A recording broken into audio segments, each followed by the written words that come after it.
Welcome back to Wicked F150. As you can see, got the truck back. Just picked it up now. They fixed the leaking rear window. They resealed it, just did it today. Apparently they outsourced that. The dealership themselves do not do that. The dash, when I originally called saying that, hey, I know there's a TSB out, you got to replace it. The service guy I deal with, said that I was full of it. The TSB does not say to replace the dash. There's an add-on that says you gotta wait. That the new ones still warp, which I've read they do, so don't replace it. The thing that got me is, why are they gonna put a TSB out in February saying to replace the dash, and then in March put out something not to replace the dash? Took it in, gave them the TSB number, and of course it says to replace the dash. There is no add-on saying not to. So the dash is on back order. They're gonna call me and I'm gonna take it back in for them to replace the dash. The glove box gap, there's a TSB out for that. They're gonna wait to fix that until after they put the new dash in case that has something to do with it, which I'm okay with because it's part of the front. Maybe it does. Either way, they'll fix it then. The oil consumption, they started that test there. In 200 miles, I got to take it back. I haven't talked about that in previous videos because I've never checked it. I had the oil changed. The dealership didn't say anything about it being low, anything like that. But with so many people having issues, last Thursday before I took it in, I checked the oil, cool. It's been 1,000 miles since the oil change, and it was about a quart low. So they started it, 200 miles, I got to take 200 miles, I got to take it back, and I have to do that every 200 miles for 3,000 miles. And they said if it loses 1 quart or less in 3,000 miles, it's considered normal. So we'll see at that point in time. I'll update everybody as usual. The rattle, like I said, is still doing it. Of course, they don't hear it. For some reason, they never seem to hear it unless I'm there with them in the truck. But they already did the only fix that Ford has, so whatever. It's in the letter that I'm sending Ford for an extended warranty for the truck instead of a buyback. I think that's actually the steering. If anybody's steering wheel pulls, mine pulls to the right. There is it's not really a TSB, but it's a service for the steering, I guess a test to make sure that the truck itself is wrong. It is aligned, it's dead on. I told them that before taking it in. They checked it, agreed it's dead on, agreed that it does pull. They followed the service that Ford said to do, but it's just that. It's just a testing. They don't have a fix yet, so I'll update if I find out about a fix. But part came in last weekend, right after I took the truck in. It's a Tyger Tonneau cover. We're actually all going to Pennsylvania in a couple months, back home for a week. And last year when we did it, all the luggage and stuff was in the back seat. It's a big back seat, but it's cramped with a bunch of stuff. So got a tonneau cover, so that way we can put everything in the bed and not have to worry with it in the back. I just opened it and then figured let's do an open of the box so you guys can see. I got it off Amazon for $219. This is what it looks like. This is the bag for the tonneau cover. I already loosened it. The tonneau cover itself is in the bag. Now, if I ever take it off, I can throw it back in here. I will keep it. Usually I just throw them away, but never know when I may take the tonneau cover off. But there's that. The rails are here. Directions are underneath that. Directions, and then the clamps to hold it on are in this nice little box. So let's go ahead and get it put on. All right, so I didn't mention it is the Tyger low profile cover. It's a T2, just so you guys are aware of that, because I didn't want it sticking up as high as some of them do.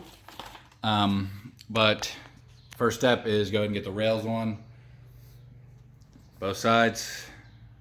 These are stops to keep the leather tight, but you just put them on and put each clamp on. They give you 6, 3 on each side, one in the front, middle, And then again on the end, both sides, that's what I'm doing now.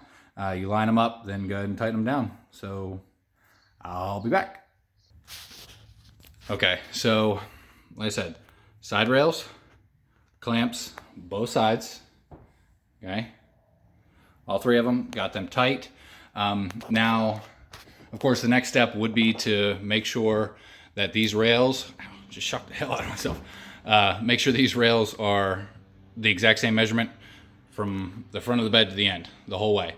The way I did that, there's, here, just like this side, the tip here, it looks the exact same on the other end. I just shoved this the whole way up against my bed liner on both sides, so it's perfectly even. I have that much space left from the edge of the tailgate on both sides. Then you come in here, and the liner itself has a support bar and has 2 bolts on each end. You gotta unscrew them nuts there. Now the clamps, 14 millimeter. This nut and the exact same on the other side are 17 millimeter. Loosen that up, the little washer here, and you just line them up to where these holes match on both sides. I'm gonna tighten them up and see if it fits. Okay, now it is put together and out. Everything's tight. I don't see any issues with it. May have to adjust the bars themselves inside.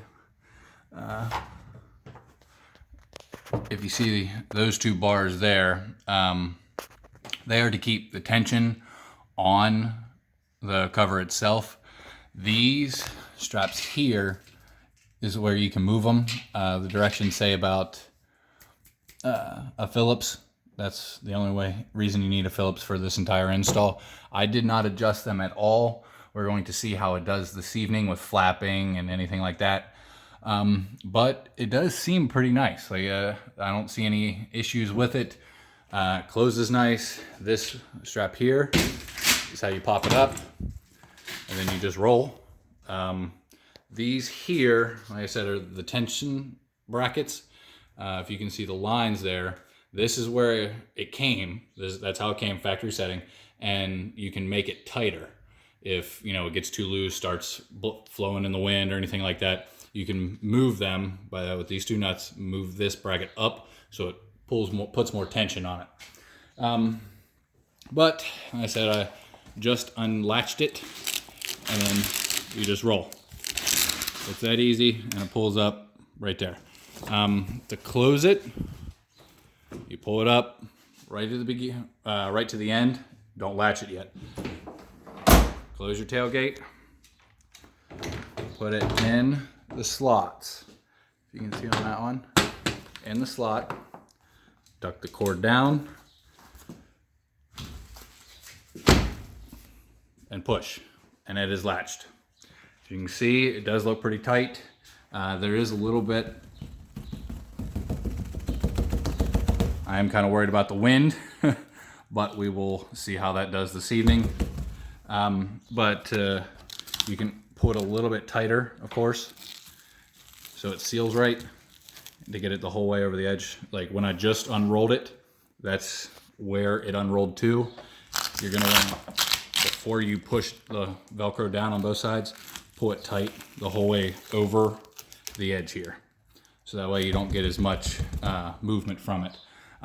It does have a rubber piece here on the front of the bed to keep the water out there, and it seals the whole way along the bed. And then of course this rubber piece here on the end, which is why you got to close the tailgate first so you don't mess that up.